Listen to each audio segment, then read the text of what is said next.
Okay, السلام علیکم ورحمۃ اللہ وبرکاتہ۔ آج جو ہے ہمارا لیسن نمبر 66 ہے۔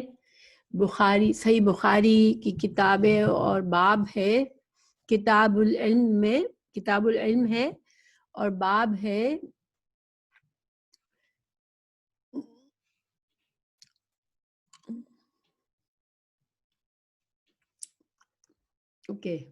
باب تحرید النبی وفد عبد القیس علی ان یحفظوا الایمان والعلم ویخبروا من وراءہم۔ باب ہے رسول اللہ صلی اللہ علیہ وسلم کا قبیلہ عبد القیس کے وفد کو اس پر آمادہ کرنا کہ وہ ایمان لائے اور علم کی باتیں یاد رکھیں اور اپنے پیچھے رہ جانے والوں کو بتائے۔ تو یہ حدیث کا نمبر ہے 87۔ تو ہم ذرا اس کا لفظی ترجمہ دیکھتے ہیں۔ باب ہے تحریدی، بعد پر کسرہ ہے، اس کا مطلب یہ مضاف الیہ ہے کہ تحرید کا باب۔ تحرید کیا ہوتا ہے؟ قرآن میں بھی ہے حرد المومنین۔ تو تحرید جو ہے اس کا مطلب ہوتا ہے کسی کو ابھارنا، کسی کو ترغیب دینا، کسی کو کسی بات پر آمادہ کرنا۔ جیسے استاد اپنے شاگردوں کو جیسے انکریج کرتا ہے، ہم انکریجمنٹ بھی سمجھ سکتے ہیں اس کو انگلش میں، کہ کسی کو کسی کام کے لیے تیار کرنا، ابھارنا۔ تو باب تحرید نبی صلی اللہ علیہ وسلم کا آمادہ کرنا یا ترغیب دینا، کس کو؟ وفد عبد القیس۔ وفد ہوتا ہے ایک گروپ لوگوں کا چنا ہوا۔ آپ صلی اللہ علیہ وسلم کے پاس لوگ آتے تھے، مختلف قبائل کو ریپریزنٹ کرتے تھے، کبھی 10 لوگ، کبھی 12، کبھی زیادہ۔ تو وہ وفد جو ان کا مقصد کیا ہوتا تھا کہ آ کر آپ صلی اللہ علیہ وسلم سے ان کی باتیں سیکھیں، اور وہ ایک طرح سے اپنی قوم کے نمائندے ہوتے تھے اور جا کے پھر اپنی قوم کو یہ باتیں بتاتے تھے، دین کی باتیں۔ تو آپ صلی اللہ علیہ وسلم کا ترغیب دینا وفد عبد القیس یہ قبیلے کا نام ہے، علی اس بات پر، ان یہ کہ یحفظو کہ وہ حفاظت کر لے۔ حفاظت کسی بات کی حفاظت کیسے ہوتی ہے؟ کوئی انسان کسی کو کوئی علم کی بات بتاتا ہے، اس کی حفاظت کیسے ہو سکتی ہے؟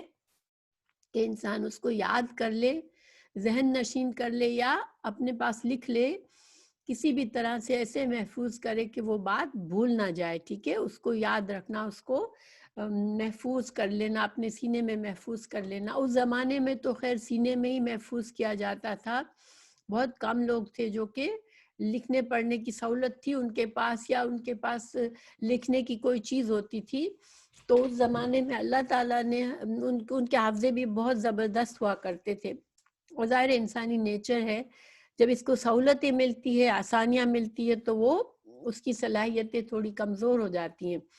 تو ان کی جو یاد کرنے کی صلاحیت بہت اسٹرانگ ہوتی تھی۔ تو آپ صلی اللہ علیہ وسلم نے ان کو اس بات پر ترغیب دی کہ وہ یاد رکھیں الایمان والعلم۔ تو ایمان اور علم کی جو باتیں وہ آپ صلی اللہ علیہ وسلم سے سیکھ رہے تھے، ان کو یاد رکھیں۔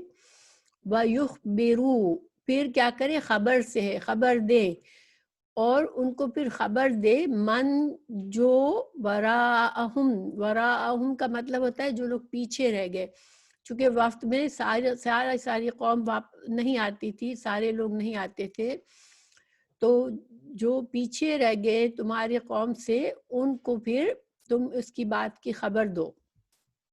تو یہ باب ہے۔ اچھا، اب یہاں باب، آپ لوگوں کو پتہ ہے کہ امام بخاری جو ہے وہ کوئی بھی باب باندھتے ہیں تو اس سے مقصد ان کا یہ ہوتا ہے کہ جو نیچے اب حدیث آنے والی ہے اس سے میں نے کیا مسئلہ نکالا ہے۔ ٹھیک ہے، وہ ہمیں بتا رہے ہوتے ہیں کہ کون سا مسئلہ اس حدیث سے ثابت کرنے کی کوشش کی جا رہی ہے یا ثابت ہو رہا ہے۔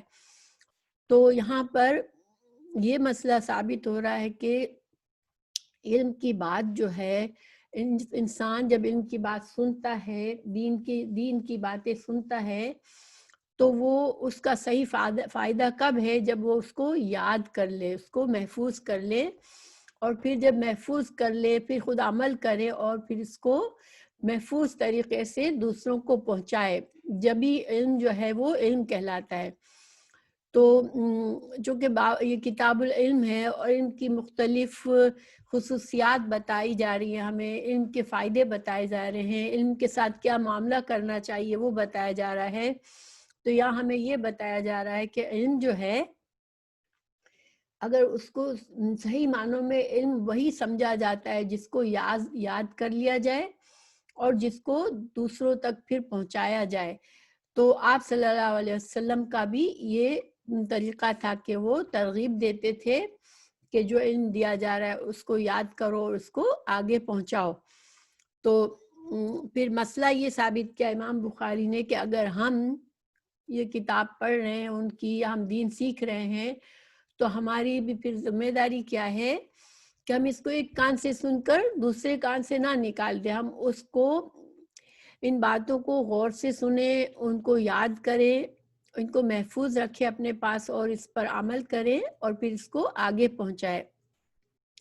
دیکھیں یہ تو دین کا علم ہے، ٹھیک ہے، لیکن دنیا میں بھی اگر کوئی انسان ڈاکٹر ہے، لائر ہے، اکاؤنٹنٹ ہے، یا کوئی بھی کسی قسم کی بڑی بڑی ڈگریاں لے لے، لیکن وہ اس کو نہ کبھی اس کے بعد غور و فکر کرے، نہ اس کی طرف دھیان دے اور اس کو عمل میں نہ لائے، تو پھر کیا ہوگا کہ اگر وہ ایک ڈاکٹر بنا، کبھی نہ اس نے کسی کا علاج کیا، نہ اس نے کسی کو سکھایا، تو کیا ہوگا کہ 10 سال 20 سال میں وہ ایسا ہو جائے گا جیسے ایک عام آدمی کی طرح ہو جائے گا، وہ سارا علم بھول جائے گا اور اس کا علم سیکھنا جو تھا وہ بیکار ہو گیا۔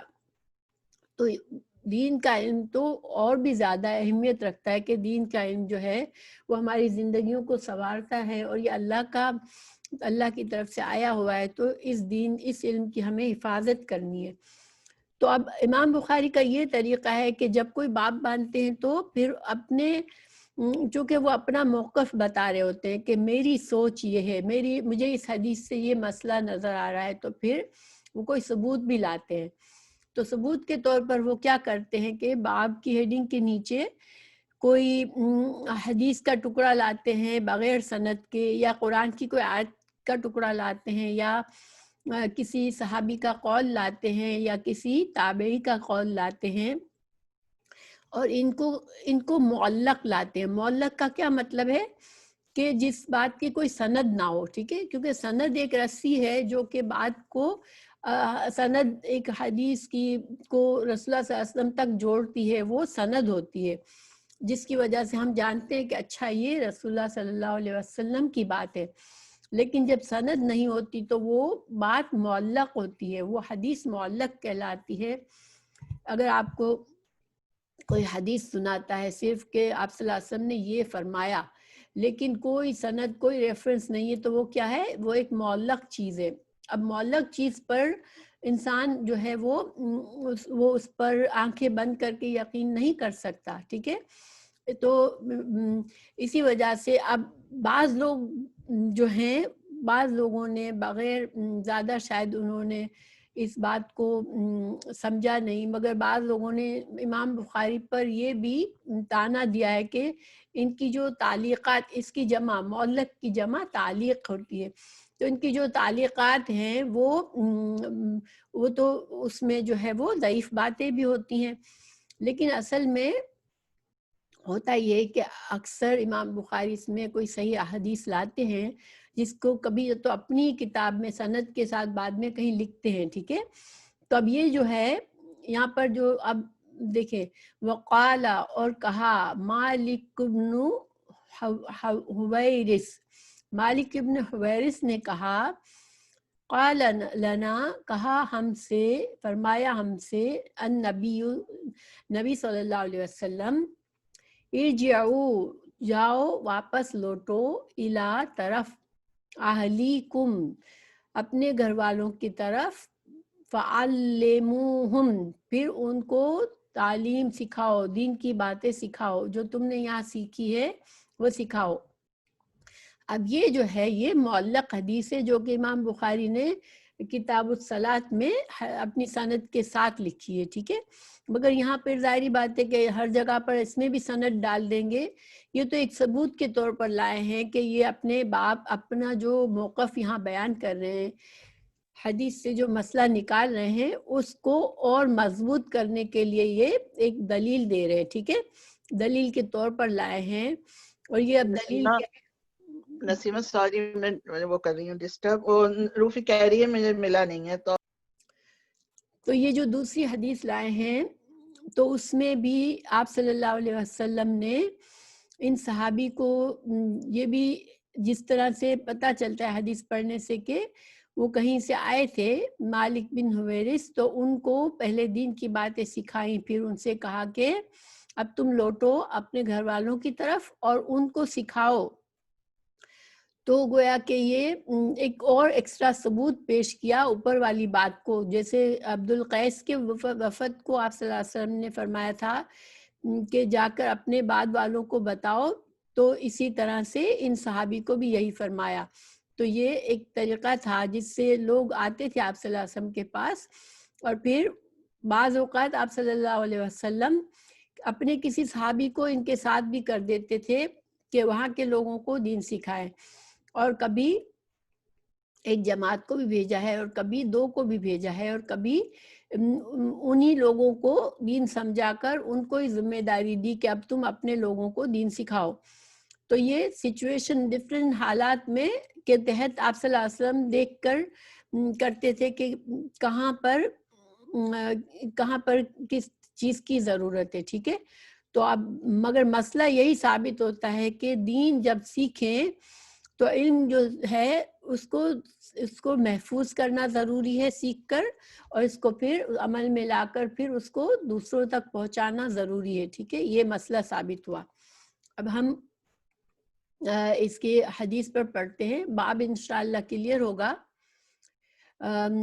کہ حدیث 87 ہے، حدثنا محمد بن بشار، محمد بن بشار نے کہا، قال انہوں نے کہا، حدثنا غندر نے ہم سے بیان کیا۔ غندر ان کا اصل نام نہیں تھا، یہ ان کا ایک طرح سے نام لقب سا بن گیا تھا، ٹھیک ہے، ان کا جیسے ایک فیمس نام سے پہچاننے جانے لگے تھے، یہ امام مالک نے کے شاگرد تھے یہ۔ تو قال حدثنا شعبۃ عن ابی جمرۃ، انہوں نے کہا کہ شعبہ نے ہم کو بیان کیا اور انہوں نے ابی جمرہ سے بیان کیا۔ ابو جمرہ کون تھے؟ ابو جمرہ جو تھے وہ یہ حضرت عبداللہ بن عباس کے شاگرد تھے، ٹھیک ہے۔ تو ابو جمرہ جو ہے اب وہ ہے راوی حدیث کے، وہ بتا رہے ہیں کنتو میں تھا، اترجمو میں ترجمہ کرتا تھا، بینا درمیان ابن عباس کے و بین الناس اور لوگوں کے۔ اصل میں حضرت عبداللہ بن عباس جو تھے وہ اس وقت بصرہ میں تھے، اور یہ جو ابو جمرہ تھے وہ ہمیں کتاب الایمان کی حدیث سے پتہ چلتا ہے کہ ان کو انہوں نے کچھ اجرت پر اپنے پاس رکھا ہوا تھا کہ وہ ترجمان کی ذمہ داری ادا کرے، کہ جو لوگ عربک نہیں آتی ان کو فارسی میں وہ لوگ اپنے مسائل بتاتے تھے حضرت عبداللہ بن عباس کو۔ حضرت عبداللہ بن عباس ان کو جو جواب دیتے تھے وہ پھر یہ ابو جمرہ جو ہے وہ ان کو بتاتے تھے۔ تو گویا یہاں پر یہ ایک سائڈ کا مسئلہ یہ بھی نکلا کہ ہماری شریعت میں یہ جائز ہے کہ عربی میں قرآن اور حدیث عربی میں نازل ہوا، عربی میں آیا ہمارے پاس، تو اس کو دوسری زبانوں میں ترجمہ کیا جا سکتا ہے۔ دوسری بات یہ پتہ چلی کہ اس خدمت کے لیے کسی کو اجرت پر رکھا جا سکتا ہے کہ وہ ترجمان کا کام کرے، اور اس پر اجرت لینا بھی جائز ثابت ہوا۔ یہ مسئلہ یہاں پر ایڈیشنل ثابت ہوا یہاں پر۔ پھر اب فقال، تو اب یہاں پر ابو جمرہ بتا رہے ہیں کہ حضرت عبداللہ بن عباس نے کہا ان بے شک وفد عبد القیس اتو النبی صلی اللہ علیہ وسلم کہ حضرت کے وفد عبد القیس کا وفد جو تھا وہ جب آئے آپ صلی اللہ علیہ وسلم کے پاس تو فقال تو آپ صلی اللہ علیہ وسلم نے پوچھا من الوفد یہ وفد کون سا ہے او من القوم. اب یہاں پر ابو جمرہ جو ہے وہ یہ بات میں شیور نہیں تھے کہ وفد کا لفظ استعمال کیا یا قوم کا لفظ کیا. دونوں کے ہم معنی آلموسٹ.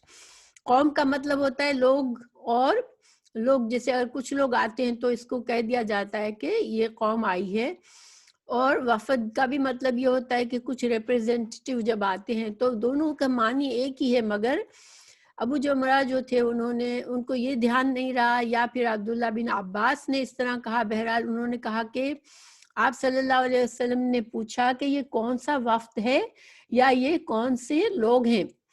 تو اب دیکھیں یہاں پر ایک ایکسٹرا نکتہ ہمیں یہ پتہ چلتا ہے کہ حدیث کے جو راوی تھے وہ بہت ہی احتیاط کرتے تھے. وہ ایک لفظ بھی اگر ان کو شک ہو جاتا تھا کہ یہ لفظ جو ہے وہ یہ والا لفظ استعمال تھا یا وہ والا، اور دونوں لفظ ہم معنی بھی ہوتے تھے، تو یہ لاپرواہی نہیں کرتے تھے کہ چلو مطلب تو ایک ہی ہے نا، میں کوئی بھی ایک لفظ بول دوں. لیکن نہیں، وہ پھر جب ان کو شک ہوتا تھا تو وہ دونوں لفظ بولتے تھے. اور اس سے ہمیں حدیث کی حفاظت کتنی احتیاط سے کی گئی ہمیں یہ پتہ چلتا ہے کہ رسول اللہ صلی اللہ علیہ وسلم کی کوئی بات جو ہے وہ ایک لفظ بھی ادھر سے ادھر نہیں کیا جاتا تھا. اور کہیں راوی کو بھول لگتی تھی تو وہ پھر اب بتا دیتا تھا کہ میں اس لفظ کے بارے میں شیور نہیں ہوں کہ یہ بات کہی تھی یا یہ لفظ کہا تھا.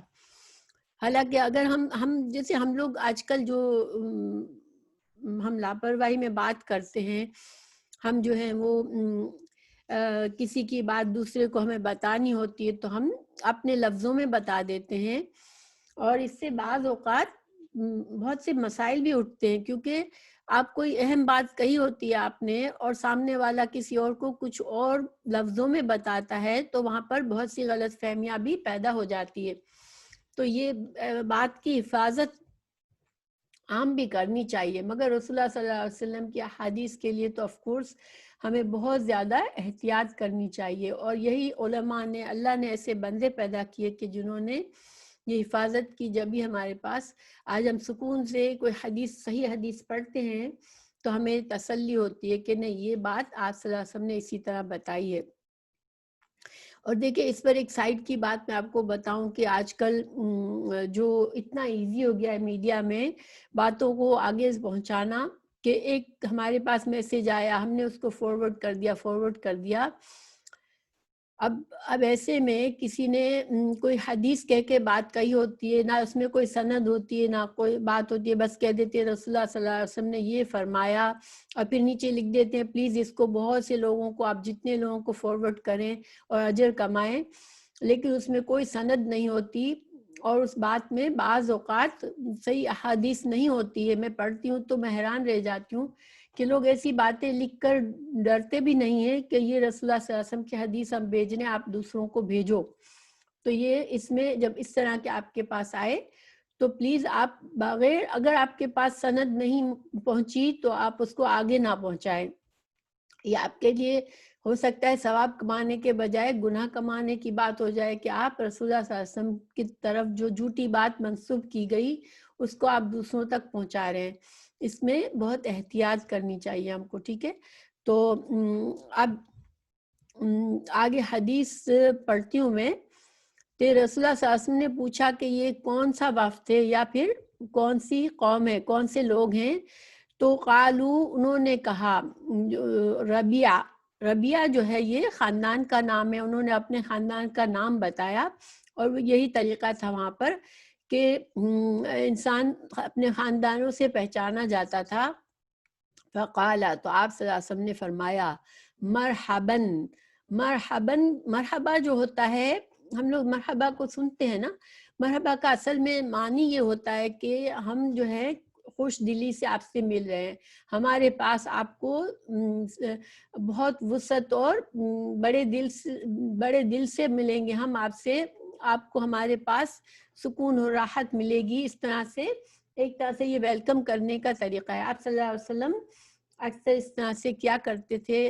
اپنی آپ کی بیٹی فاطمہ آتی تو فرماتے مرحبا, اس کو بھی مرحبا کہہ کر آپ اس کو ویلکم کرتے تھے. اسی طرح جن لوگوں کو آپ دیکھ کے خوش ہوتے تھے, مرحبا کر کے وہ ان کو ویلکم کرتے تھے.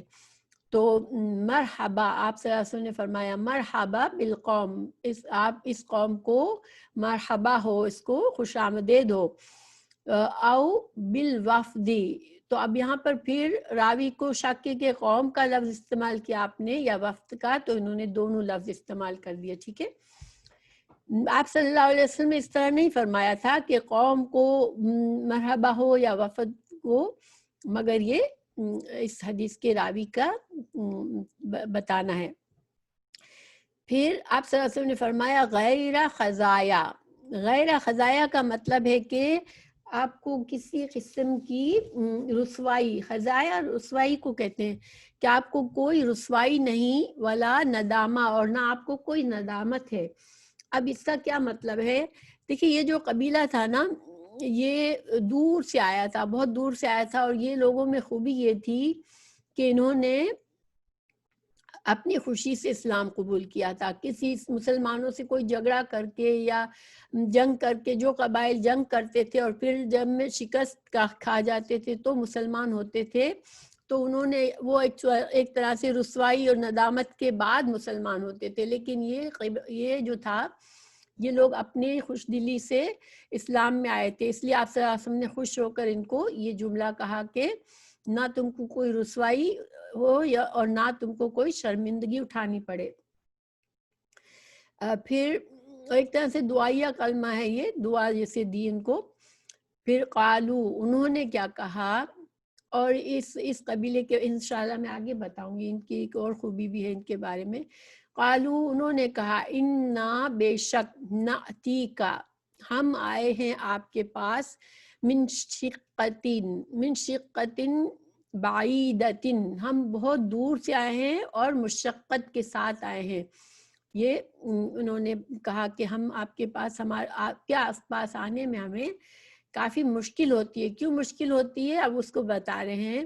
وبیننا, کیونکہ یہ واو حالیہ ہے, یعنی کہ ہمارے ساتھ مسئلہ یہ, ہمارا حال یہ ہے کہ ہمارے درمیان, وبینکا, اور آپ صلی اللہ علیہ وسلم سے فرمایا کہ آپ کے درمیان, ہذا, یہ, الحیو, حیو کہتے ہیں قبیلے کا ایک دوسرا نام ہے قوم کا. تو یہ قوم ہمارے درمیان اور آپ کے درمیان رہتی ہے, ہمارے راستے میں, اور ہمیں ان سے, یعنی کہ اس قوم کے درمیان سے ان کو گزر کر آپ صلی اللہ علیہ وسلم تک ان کا راستہ بنتا تھا. مدینہ آنے کے لیے ان کو اس قوم سے گزرنا پڑتا تھا. اور یہ کون تھے؟ من الکفار مدر, یہ مدر قبیلہ تھا جو کہ کافر تھا. تو اب ظاہر ہے کہ مشقت ان کو کیا تھی, ولا نستطیعو, اور ہمارے پاس استطاعت نہیں ہوتی ہے, یعنی کہ ہمارے لیے ممکن نہیں ہوتا کہ ہم آپ کے پاس آئیں, ان نأتیکا, کہ ہم آئے آپ کے پاس, الا, مگر یہ کہ فی شہر الحرام, کہ اگر تو ہم شہر حرام میں, یعنی کہ حرام مہینوں میں اگر آتے ہیں تبھی ہم انہی مہینوں میں سفر کر کے آپ کے پاس آ سکتے ہیں. تو اب حرام مہینے کیا ہوتے ہیں, انشاءاللہ آپ لوگوں نے نام سنا ہوگا. عرب کے جاہلیہ دور میں بھی یہ 4 مہینے ہوتے تھے جس میں کوئی قتال نہیں ہوتا تھا, کوئی لوٹ مار نہیں کرتا تھا, اور اس کو حرام مہینے کہتے تھے. وہ ہے رجب کا ایک مہینہ, پھر ذی القعدہ, ذی الحج, اور پھر محرم. تو ذی القعدہ, ذی الحج اور محرم اس لیے اس میں لڑائی جھگڑے نہیں کرتے تھے کہ یہ حج کے اوقات ہوتے تھے, اور جہالت میں بھی لوگ حج کے لیے نکلتے تھے اور آتے تھے. سفر اس میں بہت زیادہ ہوتا تھا ان مہینوں میں, تو ایک طرح سے یہ پروٹیکشن ہو جاتا تھا کہ ہاں تو یہ بہت ہی ایک طرح سے پروٹیکشن ہوتا تھا کہ ان مہینوں میں کسی قسم کا کوئی لوٹ مار نہیں ہوگی، کوئی جنگ نہیں ہوگی، تو پھر لوگ سیف فیل کرتے تھے اور ان مہینوں میں سفر کرتے تھے. تو اب یہ ہر مہینے اب اسلام میں بھی ہے، کیونکہ یہ مہینے جو ہیں وہ حج کے مہینے، 3 مہینے تو حج کے مہینے ہوتے ہیں. ان دوران حج کا سفر ہوتا ہے. فمرنا، تو پھر اب انہوں نے کیا کہا، اب مزید یہ لوگ کہہ رہے ہیں آپ صلی اللہ علیہ وسلم سے کہ ہمیں حکم دے، امر سے، مر ہے، فعل امر ہے، امر ہوتا ہے حکم دینے کے لیے، ٹھیک ہے. تو آپ ہمیں حکم دیں، بِأَمْرٍ، ایسے معاملات کا، ایسے اہم باتوں کا، نخبرو، کہ ہم اس کی خبر دیں، بھی ساتھ اس کے، من جو وراءنا، جو ہم سے پیچھے لوگ رہ گئے ہمارے قبیلے کے، ہم جا کر ان کو بھی ان باتوں کی خبر دیں، تاکہ کیا ہو، ندخلو، کہ ہم سب داخل ہو، جس کے ذریعے بھی ساتھ ان کاموں کے ذریعے، یہ نیک کام کر کے جن کا آپ ہمیں حکم دیں گے، ان کو کر کے ہم ان سے داخل ہو الجنہ، جنت میں ہم داخل ہو سکیں. دیکھیں سبحان اللہ، یہ جو بات ہے نا، یہ بہت سوچنے والی بات ہے کہ وہ لوگ ایسے تھے کہ جن کو فکر ہوتی تھی کہ ہمیں اگر ان سے یہ کہہ دیا جاتا تھا کہ یہ کام کرو جنت ملے گی، تو وہ ایسے لپکتے تھے اس کام کے لیے کہ جسے ان کو جنت نظر آ رہی ہے. آج ہم مسلمان اس چیز کو بھول چکے ہیں، ہم کبھی بھی اس طرح نہیں سوچتے کہ ہم کیا کریں کہ ہمیں جنت مل جائے. ایک جیسے ہوتا ہے نا کہ ہمیں کوئی دنیا کی کسی چیز کی خواہش ہوتی ہے، تو ہم سوچتے ہیں کاش مجھے پتا چلے میں کس طرح سے یہ چیز لے لوں، کہیں سے مجھے یہ چیز مل جائے، کہاں یعنی کہیں سیل پر ہے تو میں کہاں سے اس کو ڈھونڈوں. یہ ایک تجسس اور ایک جو لگن ہوتی ہے کوئی پسندیدہ چیز کی، تو ہمارے دل میں کبھی یہ خیال نہیں آتا بیٹھ کر ہم سکون سے بیٹھیں اور سوچیں کہ کاش مجھے پتا چلے میں کن باتوں کو کروں جو میرے لیے آسان بھی ہو اور میں ان سے جنت حاصل کر لوں، میرے لیے کوئی ایسے کام مجھے مل جائے. تو ہم جنت کے بارے میں خواہش کرنا ہمارے اندر آج کل اس کا رواج ختم ہو گیا ہے، اس کو ہم بھول چکے ہیں. ہم جنت کے لیے کبھی بیٹھ کر خواہش نہیں کرتے، لیکن صحابہ کرام کو جب یہ پتا چلتا تھا کہ یہ کر لیں گے تو جنت ملے گی، تو پھر وہ جو ہے وہ لپکتے تھے اس کام کے لیے. ایک مجھے یاد نہیں ہے روایت، صحیح بات ہے لیکن مجھے اس کا ڈیٹیل یاد نہیں ہے ابھی اس وقت ذہن میں آ رہی ہے، تو میں آپ کو صرف ٹکڑا بتا رہی ہوں کہ ایک صحابی کچھ کھا رہے تھے، ہاتھ میں ان کے کھجوریں تھی اور وہ کھا رہے تھے، ایک ہاتھ میں لے کر دوسرے ہاتھ سے ایک ایک اٹھا کے کھا رہے تھے، اور ان کو کہا گیا کہ جہاد کے موقع تھا، تو ان کو کہا گیا کہ جہاد کرنے والے کے لیے جنت ہے، اس میں جو اللہ کی راہ پر جان دے دیتا ہے اس کے لیے جنت ہے. تو اس نے کھجوریں پھینک کر بھاگ کر وہ شامل ہو گیا اور وہ جنگ میں شہید ہو گیا لڑکے. تو دیکھیں یہ تڑپ ہوتی تھی کہ جنت مل جائے گی ہمیں، تو پھر ہم دوڑ کے لپٹے. اللہ تعالیٰ کاش ہمارے دلوں میں بھی یہ خواہش ڈال دے کہ جنت کوئی ہمارے انتظار میں نہیں بیٹھی ہے. ٹھیک ہے، جنت اللہ سبحانہ تعالیٰ کی بہت بڑی رحمت ہے، اور اللہ سبحانہ تعالیٰ کی اس رحمت کو حاصل کرنے کے لیے ہمیں اپنے کچھ امتحانات بھی دینے، کچھ اپنے کام بھی کرنے، جس سے ہم اس قابل ہو سکے کہ اللہ تعالیٰ ہمیں اس میں داخل کرے. ویسے اللہ تعالیٰ رحیم ہے اور اللہ سبحانہ تعالیٰ غنی ہے، اللہ تعالیٰ جس کو جو چاہے دے دے، مگر انسان کے اندر یہ تڑپ ہونی چاہیے ایک مسلمان کے اندر. تو پھر آپ صلی اللہ علیہ وسلم نے فرمایا فَأَمَرَهُمْ، تو آپ صلی اللہ علیہ وسلم نے ان کو حکم دیا بِأَرْبَعَ، 4 چیزوں کا، وَنَهَاهُمْ، اور ان کو روکا. نہا نہیں سے ہے، ہم کہتے ہیں نا اردو میں یہ نہیں کرو، تو یہ سیم چیز ہے، نہا ان کو تو روکا ان کو، ان 4 چیزوں سے. تو پھر کن چیزوں کا حکم دیا؟ امرہم، ان کو حکم دیا بالایمان، ایمان کا حکم دیا، باللہ، کہ وہ اللہ پر ایمان لائے، عز و جل وحدہ، اور اکیلے اللہ پر ایمان لائے. قال، پھر آپ صلی اللہ علیہ وسلم نے پوچھا ان سے، ٹھیک ہے، خود ہی فرمایا کہ تم ایمان لاؤ، ان کو حکم دیا کہ اللہ پر ایمان لاؤ، صرف اکیلے اللہ پر، اللہ عز و جل پر ایمان لاؤ.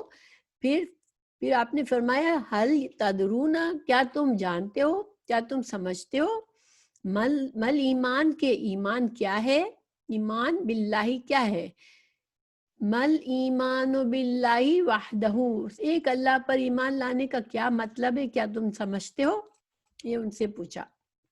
انہوں نے کہا قالو، اللہ سبحانہ تعالیٰ اور رب و رسولہ، اور اللہ کے رسول صلی اللہ علیہ وسلم، عالم کیا ہے، اس میں تفضیل ہے کہ وہ زیادہ جانتے ہیں، اللہ اور اللہ کے رسول صلی اللہ علیہ وسلم زیادہ جانتے ہیں.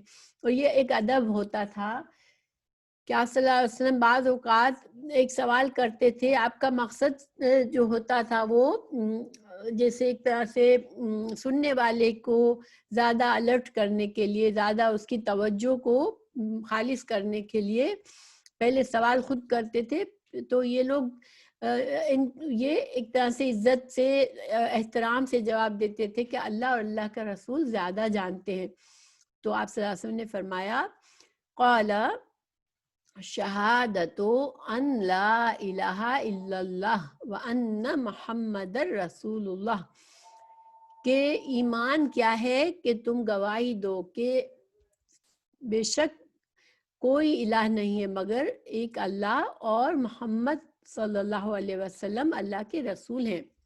وَإِقَامُ الصَّلَاةِ، اور ساتھ ساتھ ایمان یہ ہے کہ تم نماز قائم کرو. یہاں پر واو ہے، حرف عطف جب ہوتا ہے تو آپ کو پتہ ہے کہ جو کام جو حکم پہلے جملے کا ہوتا ہے وہی حکم بعد کا ہوتا ہے. تو یہاں پر جو ایمان کی تعریف بتائی جا رہی ہے، تو ایمان کی تعریف ہی کا پہلا ٹکڑا یہ ہے کہ اللہ کے ایک ہونے کی گواہی دو، رسول اللہ صلی اللہ علیہ وسلم کے محمد اللہ کا رسول ہونے کی گواہی دو، اور پھر کیا کرو، اقام الصلاۃ، تو یہ بھی ایمان ہی کا حصہ ہو گیا، ٹھیک ہے، کہ یہ نماز قائم کرو.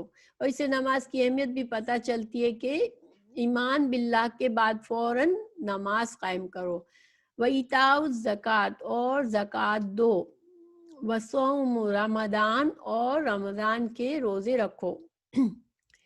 وَتُؤْتُوا الْخُمُسَ، اور تم ادا کرو، تو عطا سے ہے، تم ادا کرو خمس. خمس کیا ہوتا ہے، خمس 5واں حصہ ہوتا ہے جو مال غنیمت، من المغنم، مغنم ہے مال غنیمت. تو مال غنیمت کا 5واں حصہ تم اس امیر کو ادا کرو، مسلمان حکومت کو دو. تو اب دیکھیں ایمان کی تفصیل بتائی آپ صلی اللہ علیہ وسلم نے، ٹھیک ہے. اب یہاں پر ایک سوال پیدا ہوتا ہے کہ یہاں حج کا کیوں ذکر نہیں فرمایا. تو دیکھیں اس کے بارے میں دو رائے ہے، ٹھیک ہے. ایک سیکنڈ. یہ وفد چونکہ جلدی مسلمان ہوا تھا، اور یہ 6 ہجری سے پہلے آیا تھا. 6 ہجری میں حج کا حکم نازل ہوا تھا. تو 6 ہجری سے پہلے یہ لوگ آئے تھے، تو ابھی حج کا جو فرضیت حج کی ثابت نہیں ہوئی تھی. نمبر 1 یہ ریزن ہے. دوسری ریزن یہ ہے کہ دوسرے لوگوں نے کہا یہ لوگ 8 ہجری میں آئے تھے، تو 8 ہجری میں حج کا حکم تو فرضیت تو ثابت ہو چکی تھی، مگر ابھی مکہ فتح ہونے سے پہلے حج کرنا جو تھا وہ ممکن نہیں تھا مسلمانوں کے لیے. تو آپ صلی اللہ علیہ وسلم نے ان کو ایسا حکم نہیں دیا جس پر ابھی وہ عمل نہیں کر سکتے تھے، تو اس لیے اس بات کو چھوڑ دیا. یہ 2 وجوہات بتائی جاتی ہے، تو حج کا اس میں ذکر نہیں ہے. تو اب یہ 5 چیزیں، ایکچولی تو 5 چیزیں ہو گئی. دیکھیں اللہ پر گواہی دینا، کلمہ شہادت کی، پھر نماز قائم کرنا، 2, ایتائی زکوٰۃ 3 اور صوم رمضان 4. تو اب اس طرح سے مطلب کیا گیا، 2 طرح سے مطلب کیا گیا کہ اوپر کہا کہ 4 چیزوں کا حکم دیا تو یہاں 5 چیزیں ہیں. ٹھیک ہے، تو یہ ہے کہ آپ صلی اللہ علیہ وسلم نے حکم تو ان 4 چیزوں کا دیا. ٹھیک ہے، شہادت، ایمان کی شہادت دو، اور نماز قائم کرو، زکوٰۃ دو اور روزے رکھو. لیکن پھر فرمایا کہ ساتھ ساتھ ایک کام جو کہ ایمان، تمہارے ایمان کا حصہ ہے، ایمان کا جز ہے، تو وہ بھی کرو. لیکن دوسرا اس کا یہ مطلب لیا گیا کہ وہ چونکہ پہلے سے مسلمان تھے تو ان کو حکم جو ہے کلمہ پڑھنے کا حکم نہیں تھا، مگر وہ ایمان کی تفصیل کے طور پر صرف بتایا تھا، ورنہ ان کو 4 باتوں کا حکم دیا ہے: نماز قائم کرو، زکوٰۃ ادا کرو، روزہ رکھو اور خمس کو ادا کرو. تو یہ 4 احکامات دیے. بہرحال جس طرح بھی سمجھے، لیکن آپ صلی اللہ علیہ وسلم نے ان کو یہ احکامات دیے، ایک طرح سے ایمان مفصل کا ان کو دیا، ایمان کے ارکان بتائے ایک آپ صلی اللہ علیہ وسلم نے. ٹھیک ہے، لیکن اب خمس جو ہے وہ خمس کب بنتا ہے؟ دیکھیے، مال غنیمت جب جہاد، جو اللہ کی راہ میں جہاد کیا جاتا ہے، کسی قوم کے ساتھ پر کوئی کافر حملہ کرتے ہیں یا کافر جنگ کرتے ہیں، تو اس جنگ کے نتیجے میں اگر مسلمان کو اللہ تعالیٰ مسلمانوں کو کامیابی دیتا ہے، تو پھر جو بھی مال غنیمت، قیدی جو بھی آتے ہیں، تو چونکہ اس زمانے میں باقاعدہ جیسے کسی کی فوج وغیرہ تو نہیں ہوتی تھی نا، کہ جیسے اب آج کل تو یہ ہوتا ہے کہ ایک فوج ہوتی ہے جس کے تنخواہیں مقرر ہوتی ہے، وہ ٹرینڈ ہوتے ہیں. خاص طور سے اس زمانے میں لوگوں کو اپنا دفاع کرنا پڑتا تھا، تو پھر جو لوگ جہاد میں شامل ہوتے تھے ان کو پھر مال غنیمت میں سے ملتا تھا حصہ، لیکن اس حصہ ملنے سے پہلے 5واں حصہ نکال کر اس کو رسول اللہ صلی اللہ علیہ وسلم تک پہنچا دو، یا پھر جو بھی امیر مقرر کیا آپ صلی اللہ علیہ وسلم نے ان کو دینا مست ہوتا تھا.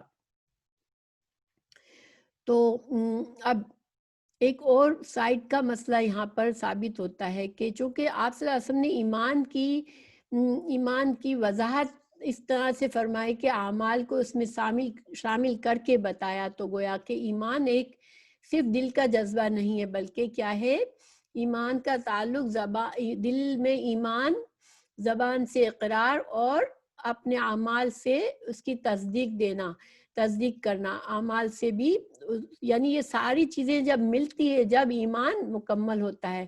اور پھر جب ہم انسان نیکیاں زیادہ کرتا ہے، نیک کام زیادہ کرتے ہیں تو ایمان بڑھتا ہے، اور جب انسان گناہ کا کام کرتا ہے تو اس کا ایمان کم ہو جاتا ہے. ٹھیک ہے، اچھا، پھر آپ صلی اللہ علیہ وسلم نے 4 چیزوں سے ان کو منع فرمایا. وَنَهَاهُمْ عَنِ دُبَّائی وَحَنْتَمْ وَالْمُزَفَّت، تو اور ایک ہے وَالنَّقِیر. 4 چیزوں کے نام لیے. اب یہ 4 چیزیں کیا ہے؟ تو یہ جو ہے برتن ہوتے تھے جس سے شراب بنائی جاتی تھی. ٹھیک ہے، یہ خاص برتن ہوتے تھے جس سے شراب بنتی تھی. اس میں اس کی تفصیل ہے کہ دبا جو ہوتا ہے وہ کدو آپ کو پتہ ہے نا، بڑا ہوتا ہے کدو، تو کدو سے بنتا ہے، اس کو اندر سے کھوکھلا کر کے برتن بنایا جاتا تھا. ہنتم جو ہے یہ ایک ہنتم ہوتا ہے جو کہ کھجور کے جڑ کو نکال کے اس کو کھوکھلا کر کے بنایا جاتا ہے. اور نقیر اور مزفت یہ برتن ایسے ہوتے ہیں جن کو ایک طرح کی قلعی، آپ لوگوں کو پتہ ہے قلعی لگائی جاتی تھی برتنوں کو بہت پہلے پاکستان میں بھی ایک قلعی لگتی تھی، ایک طرح کا روغن لگتا تھا. پھر ان برتنوں کا فائدہ یہ ہوتا تھا ان کو کہ اس میں یہ لوگ شربت جیسے نبیز جو ہوتا ہے وہ کھجور کا شربت ہوتا ہے، اس کو بنا کر رکھ دیتے تھے، تو جتنا لمبا عرصہ اس میں رہتا وہ شربت تو وہ نشہ اس میں بڑھ جاتا، وہ نشے دار شراب بن جاتی تھی وہ. تو ان کو ان برتنوں اس زمانے میں لوگ ان برتنوں کو یوز کر کے شراب بناتے تھے، کیونکہ شراب اسلام سے پہلے تو پی جاتی تھی. تو اب سوال یہ پیدا ہوتا ہے کہ آپ صلی اللہ علیہ وسلم نے حرام چیزیں تو بہت سی ہیں اسلام میں، شریعت میں، ان سب کو چھوڑ کے یہ 4 برتنوں کا ان کو صرف حکم دیا کیوں؟ تو اس کا جواب یہ ہے کہ دیکھیں آپ صلی اللہ علیہ وسلم کا یہ طریقہ تھا کہ آپ کے پاس جو لوگ آتے اور مسائل پوچھتے تو آپ دیکھتے کہ اس قوم کو کس خاص حکم کی ضرورت ہے، یعنی کسی قوم میں کوئی خاص بات رائج ہوتی تھی جس سے منع کرنا مقصود ہوتا تھا، کوئی برائی ہوتی تھی یا کوئی، تو آپ صلی اللہ علیہ وسلم اس کے لحاظ سے اس کو حکم دیتے تھے. اور باقی تو ظاہری بات ہے جب وقت آتا تھا تو اس کو پورا دین سکھایا جاتا تھا، اور وہ مسجد میں کچھ وقت گزارتے بھی تھے، لوگوں سے، صحابہ کرام سے علم بھی حاصل کرتے تھے، آپ صلی اللہ علیہ وسلم کی مجلسوں کو اٹینڈ کرتے تھے، تو باقی دین بھی سکھایا جاتا تھا. لیکن یہ خاص نصیحت ان کو کیوں کی کہ ان کے اندر یہ بہت زیادہ رائج تھا یہ شراب بنانے کا کام. تو جن کو جس نصیحت کی ضرورت ہوتی تھی، ہاں صحیح بات ہے نسیم، جس کو جس چیز کی نصیحت ہوتی تھی وہ خاص طور سے آپ صلی اللہ علیہ وسلم کرتے تھے. جیسے مثال کے طور پر اس کی بھی ابھی مجھے حدیث تو ہے لیکن میں کوئی ایسے ہی آپ کو مجھے ذہن میں یاد آئی ہے تو میں بتاتی ہوں بغیر ریفرنس کے، کہ ایک صحابی نے آپ صلی اللہ علیہ وسلم سے کہا مجھے آپ نصیحت فرمائیں، تو آپ صلی اللہ علیہ وسلم نے اس کو کہا تم غصہ چھوڑ دو. اب 3 بار اس نے پوچھا، اس کو یہ تھا مجھے کوئی اچھے کام کی نصیحت کرے تاکہ میں اس سے جنت کما لوں، لیکن آپ صلی اللہ علیہ وسلم نے 3 بار اس کو یہی کہا کہ تم غصہ مت کیا کرو. تو اس کا کیا مطلب تھا کہ اس شخص کے اندر غصے کی عادت تھی، تو آپ صلی اللہ علیہ وسلم نے اس کو خاص طور سے اس برائی کو چھوڑنے کے لیے کہا. تو اسی طرح اس قوم میں یہ شراب بنانے کا کام ہوتا تھا اور یہ برتن کثرت سے یوز ہوتے تھے، تو ان سے منع کیا. یہ وقتی طور پر منع تھا. ویسے جب مسلمان ہو جانے کے بعد اسلام ذرا پکا ہو گیا تو پھر ان برتنوں کو عام برتنوں کی طرح استعمال کرنے میں کوئی قباحت نہیں تھی، تو وہ لوگ پھر اس کو اجازت دیے گئے تھے کہ وہ عام استعمال میں لا سکتے ہیں. مگر شراب چونکہ حرام چیزیں، تو شراب بنانے کے لیے منع فرمایا اس زمانے میں، کیونکہ نئے نئے مسلمان ہیں، اب برتن بھی سامنے ہے. دیکھیں جب انسان کو کوئی ایسی چیز سامنے ہوتی ہے جس سے ٹیمپٹیشن ہوتی ہے تو انسان کے لیے گناہ کرنا آسان ہو جاتا ہے. اور ہمارا دین جو ہے وہ ایسا ہے کہ ہمیں سد و ذرائع سے سکھاتا ہے. سد و ذرائع کیا ہوتا ہے کہ کسی گناہ کے ذریعہ بھی جو کام اس کسی گناہ کے قریب بھی لے جائے اس کام کو بھی چھوڑ دو. جو راستہ تمہیں گناہ کی طرف لے جائے اس راستے کو چھوڑ دو. تو جیسے قرآن میں فرمایا گیا لا تقربوا الزنا، زنا کے قریب بھی نہ جانا. اب اس کا کیا مطلب کیا گیا کہ جو بھی کام، جو بھی چیز، جو عمل تم کو زنا کے گناہ کی تک لے جائے، جو تمہارے جذبات کو اس طرف لے جائے، ان کاموں سے بچ جاؤ. یعنی وہ گناہ اتنا برا ہے کہ اس راستے کے طرف تم دیکھنا بھی چھوڑ دو، اس کی طرف تم کو کوئی یاد دلانے والی چیز بھی تمہارے سامنے آئے تو تم اس کو چھوڑ دو. اسی لیے حکم دیا گیا کہ مرد اپنی نگاہوں کو نیچی رکھے اور عورتیں اپنے لباس کا خیال رکھے، اپنے شرم و حیا کا خیال رکھے. کیونکہ انسان کو آغاز جو ہے کسی بھی گناہ کا آغاز چھوٹی سی چیز سے ہوتا ہے، پھر شیطان کے لیے دروازہ کھلتا ہے، پھر شیطان اپنا کام کرتا ہے، وہ انسان کو غلط طریقے کی طرف لے جاتا ہے. تو اس وجہ سے آپ صلی اللہ علیہ وسلم نے ان 4 چیزوں کا منع فرمایا ان کو. پھر آپ صلی اللہ علیہ وسلم نے ان کو نصیحت فرمائی احفظوہ، تم ان باتوں کو یاد کر لو، پکا کر لو، اپنے ذہنوں میں ذہن نشین کر لو. پھر کیا کرو وَأَخْبِرُوهُ، پھر ان جو باتیں تم نے یہاں سیکھی اس کی خبر دو. کس کو؟ من جو وراءکم، جو تمہارے پیچھے لوگ ہیں تمہارے خاندان کے، تم جا کے اب ان کو یہ باتیں بتانا. تو پہلے کیا کرو، تم حفاظت کر لو، اور حفاظت میں سب کچھ آ جاتا ہے کہ تم اس کو ذہن نشین کر لو، اس کو لکھ کر محفوظ کر لو، اور پھر اس پر عمل کر کے اس کو محفوظ کر لو. کیونکہ انسان جب علم سیکھ کر اس پر عمل کرنا شروع کر دیتا ہے تو یہ اس کی حفاظت ہو جاتی ہے کہ اب ہمارے عمل میں کوئی بات آ گئی اور اس پر عمل کرتے رہیں گے تو ایک عادت بن جائے گی اور وہ علم ہمارے لیے محفوظ ہو جائے گا. تو پہلے تم اس کو محفوظ کرو، پھر جب محفوظ کر لو تو اس کی خبر دو جو تمہارے پیچھے. اور یہ جو ٹکڑا ہے یہ اس کتاب الایمان میں جو ہے اس سے مقصد ثابت ہوتا ہے. یعنی یہ دلیل ہے جو امام بخاری نے جو دلیل پیش کی ہم کو، تو یہ اس ٹکڑے سے یہ حکم یہ باب باندھا ہے. ٹھیک ہے، تو انشاءاللہ یہ چیز آپ لوگوں کو سمجھ آئی ہوگی. اس میں انشاءاللہ مزید میں بات کروں گی کیونکہ یہ حدیث ہم نے کتاب الایمان میں آئی تھی، حدیث 53، اور یہ ایک حدیث تھی جو ہم نے کتاب الایمان میں چھوڑ دی تھی. مجھے یہ تھا کہ میں انشاءاللہ اس کو اچھی طرح سے آپ کو آگے کسی باب میں سمجھا دوں گی کیونکہ یہ اور بہت سی جگہوں پر ہے. تو الحمدللہ اب ہم نے یہ 87 میں پڑھ لی. تو اب جو ہے میں آپ کو کتاب العلم والی حدیث کے بھی مسائل ساتھ ساتھ بتا دیتی ہوں تاکہ ہماری جو چھوٹی تھی وہ حدیث پوری ہو جائے. تو انشاءاللہ اس سے جانے سے پہلے میں یہ ایک بات بتا دوں کہ یہ جو وفد ہے عبد القیس کا وفد جو ہے ان کی ایک اور خصوصیت یہ ہے کہ جو جمعہ کی فرضیت ہوئی تھی، جمعے کی نماز پہلی یعنی کہ جب قائم ہوئی مسجد نبوی میں، تو پھر جو دوسری جگہ جو پہلی یعنی کہ مسجد نبوی کے علاوہ جو سب سے پہلا جمعہ قائم ہوا وہ ان کے گاؤں میں ہوا تھا. ٹھیک ہے، عبد القیس کے گاؤں میں ہوا تھا. تو یہ ایک ان کی ایک طرح سے امتیازی خصوصیت ہے کہ ان کے گاؤں میں مسجد نبوی کے علاوہ ان کے گاؤں میں پہلا جمعہ قائم کیا گیا، جمعے کی نماز اور خطبہ. تو اس سے بھی ایک اہم مسئلہ نکلتا ہے کیونکہ بعض لوگ یہ اس معاملے میں اختلاف رکھتے ہیں کہ جمعے کی نماز جو ہے وہ چھوٹے گاؤں میں نہیں ہوگی، کسی گاؤں میں جمعے کی نماز نہیں ہو سکتی بلکہ مسجد شہر کی جامعہ مسجد میں ہو سکتی ہے.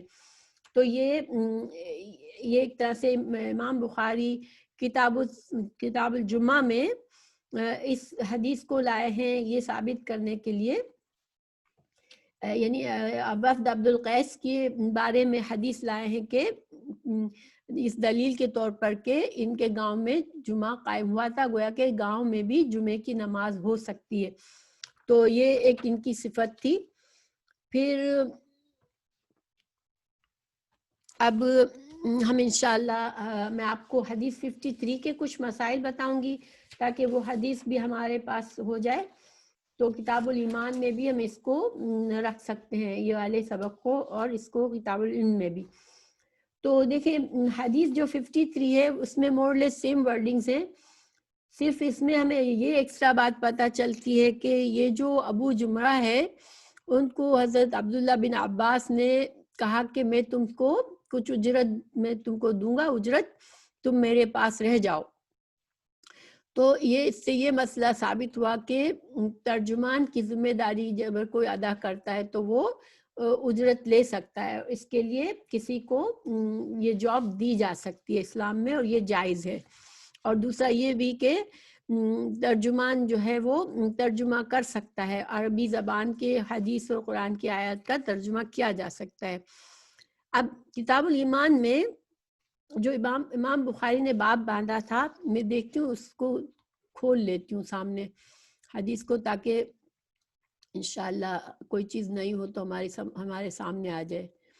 حدیث 53 کو نکال لیتی ہوں میں. اس میں باب باندھا ہے امام بخاری نے، بابو اداء الخمس من الایمان، کہ خمس کا خمس ادا کرنا بھی ایمان کا حصہ ہے، ایمان کا جز ہے. کوئی مسلمان اگر ہے تو وہ خمس کے ادائیگی کا انکار نہیں کر سکتا کہ نہیں میں خمس ادا نہیں کروں گا. اور جسے خمس کیا ہوتا ہے میں نے آپ لوگوں کو سمجھا دیا کہ مال غنیمت کا 5واں حصہ جو کہ امیر مسلمان کے امیر کو دینا ہوتا ہے. تو امام بخاری نے چونکہ کتاب الایمان میں بہت سی چیزیں ہمیں بتائی کہ پہلے یہ ثابت کیا تھا کہ اعمال سے ایمان بڑھتا ہے، نیک اعمال سے، اور برے اعمال سے ایمان کم ہوتا ہے. اور ایمان کے ساتھ اعمال، ادب، اچھا اخلاق، اچھے طریقے سے کام کرنا اور نیکی کے کام کرنا، عبادت کے کام کرنا، یہ سارے ایمان کو بڑھانے والی چیزیں اور ایمان میں شامل ہے. ایک مسلمان جو ہے وہ اپنے ایمان کو کامل کرنے کے لیے اس کو ضروری ہے کہ جو باتیں شریعت میں ہمیں ایمان کے ساتھ سکھائی گئی ان پر عمل کرے. تو ان میں سے یہ ایک یہاں پر یہ باب باندھا تھا کہ خمس کو ادا کرنا بھی ایمان میں سے ہے. اور حدیث پوری وہی ہے، صرف یہ اتنا ٹکڑا جو ہے وہ میں آپ کو پڑھ کے بتاتی ہوں کہ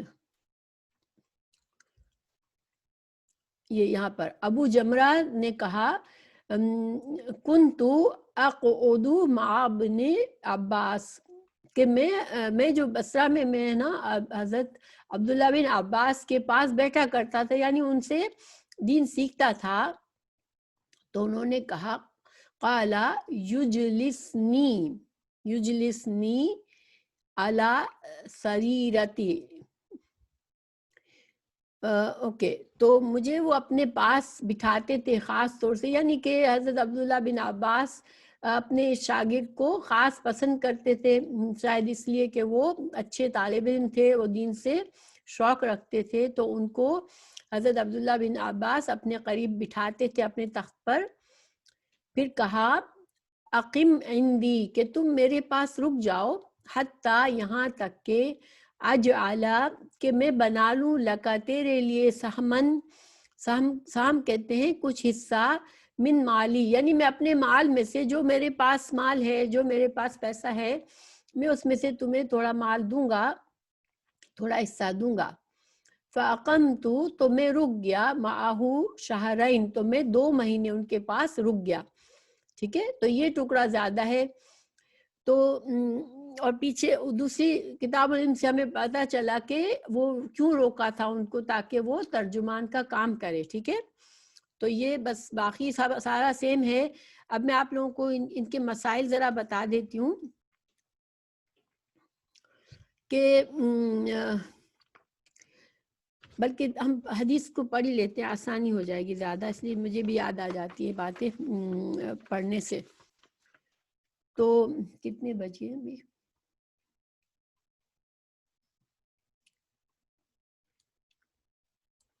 کہ ٹائم ہو چکا ہے کافی. تو اس حدیث میں جو ہے وہ ایکسٹرا باتیں جو پتہ چلی، وہ ہمیں یہ پتہ چلی، ایک تو حج کا ذکر نہیں آیا، تو حج کا ذکر کی میں نے آپ کو وجہ بتا دی آلریڈی. پھر اس میں آپ صلی اللہ علیہ وسلم نے جو 4 باتوں کا حکم دیا، پھر 4 سے منع فرمایا، اور پھر حنتم، دبا اور نقیر اور مقیر کو کبھی کبھی مزفت بھی کہا. ٹھیک ہے، یعنی جب حضرت ابو جمرہ جب یہ حدیث آگے بیان کر رہے تھے تو کبھی کبھی مقیر کہتے تھے، کبھی مزفت کہتے تھے، مگر یہ دونوں کا سیم ہی معنی ہے. شاید حضرت عبداللہ بن عباس نے بھی اسی طرح کہا ہو ان سے. پھر جو ہے حرام مہینے رجب، ذی القعدہ اور ذی الحج ہوتے ہیں. ٹھیک ہے، تو جو ہم نے پڑھ لیا کہ اس میں سکون ہوتا ہے، اس میں فساد اور جھگڑا نہیں ہوتا، مار پیٹ نہیں ہوتی، اس لیے لوٹ مار نہیں ہوتی، اس لیے لوگ اس میں سفر کرتے تھے. پھر جو جمعے کی بات میں نے آپ کو بتائی، تو جمعے کے لیے یہ حدیث ہے بخاری میں جمعے کے بیان میں کہ عبداللہ بن عباس سے روایت ہے کہ مسجد نبوی میں اقامت جمعہ کے بعد پہلا جمعہ جواسی نامی گاؤں میں جو بحرین میں واقع ہے وہاں پر ہوا تھا. یہ لوگ بحرین سے تھے، عبد القیس کی مسجد میں واقع ہوا تھا. تو یہ وہاں پر اس کی دلیل ہمیں ملتی ہے کہ پہلا جمعہ ان کے پاس ہوا تھا. پھر اچھا، اب امام بخاری نے اس سے کچھ مسائل ثابت کیے ہیں، دوسری جگہوں پہ اس حدیث کو لائے ہیں. ٹھیک ہے، کتاب الایمان میں انشاءاللہ سارے مسائل ہم آلریڈی کر چکے ہیں، تو اللہ نے چاہا تو یہ کافی، ہم کچھ بھولے نہیں ہیں اس میں سے. پھر حدیث نمبر 523 لائے امام بخاری نماز کے اس میں، نماز کی کتاب میں، اور وہاں پر یہ ثابت کیا ہے کہ نماز قائم کرنا جو ہے یہ ایمان کا حصہ ہے، ایمان کا بہت بڑا رکن ہے نماز قائم کرنا. اور اس میں وہاں پر باب باندھ کے یہ قرآن کی آیت لائے ہیں جس میں اللہ تعالیٰ نے فرمایا کہ نماز قائم کرو اور مشرکین نہ بن جاؤ. تو گویا کہ یہ مسئلہ ثابت کیا کہ نماز ایک مسلمان کی پہچان ہے. جو انسان خود کو مسلمان کہتا ہے نماز کبھی نہیں پڑھتا تو وہ ایک مشرک کے مشابہ ہے، کہ مشرک جس طرح ہوتے وہ ویسا ہے. ہم اس کو مشرک خود نہیں کہیں گے، اللہ سبحانہ تعالیٰ دلوں کے حال جانتا ہے، مگر اس کی جو ایمان کی پہچان ہے وہ اس میں نہیں ہے، اس کے اندر مشرک کی مشابہت ہے. پھر نماز جو ہے وہ نماز کی اہمیت پتہ چلی کہ یہ توحید کے بعد سب سے پہلا رکن ہے نماز. اور اس میں زکوٰۃ کی فرضیت ثابت ہوئی، رمضان کے روزوں کی بھی. ٹھیک ہے، پھر برتن کی تفصیلات تو ہم پڑھ چکے. مزید انہوں نے تھوڑی تفصیلات دی ہے کہ ہنتم سبز رنگ کے گڑے جن میں خاص روغن لگایا جاتا تھا تو مسامات کو بند کرنے کے لیے. اصل وجہ کیا تھی کہ شراب اس میں نشہ پیدا ہو جاتا تھا کہ ان برتنوں کے مسامات کو بند کر دیا جاتا تھا.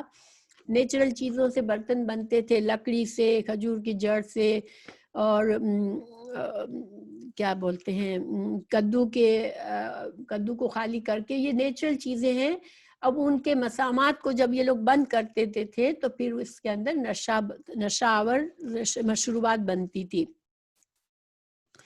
پھر یہاں ایک اور بات کہ امر جو ہے، امر وجوب کے لیے ہوتا ہے، یعنی کہ آپ صلی اللہ علیہ وسلم سے جب انہوں نے کہا کہ آپ ہمیں حکم دے کچھ کاموں کا، تو جب یہ امر کا صیغہ جو ہوتا ہے، امر کا مطلب ہوتا ہے جیسے ہم کہتے ہیں نا حکم دینا، یہ امر ہوتا ہے عربک میں.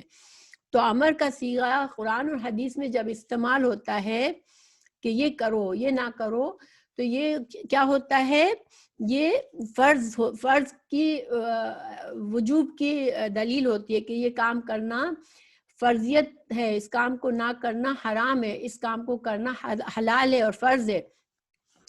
لیکن فرض اگر کوئی اور ایسی بات ساتھ میں کہہ دی جائے جس سے پتہ چلے کہ یہ حکم جو ہے وہ فرض کی حیثیت نہیں رکھتا بلکہ مستحب ہے، کہ یعنی کرو تو اچھا ہے.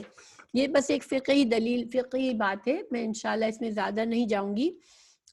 پھر ایک اور مسئلہ ثابت کیا امام بخاری نے یہاں پر، یہ حدیث نمبر 1397 میں لائے ہیں کہ کتاب الزکوٰۃ، تو زکوٰۃ دینا فرض ہے، یہ باب باندھا ہے. ٹھیک ہے، حدیث 1395 میں خمس کے فرض ہونے کا بیان، یہ کتاب جو ہے یہ کتاب خمس کے بارے میں ہی ہے. مال غنیمت سے 5واں حصہ ادا کرنا ایمان میں داخل ہے.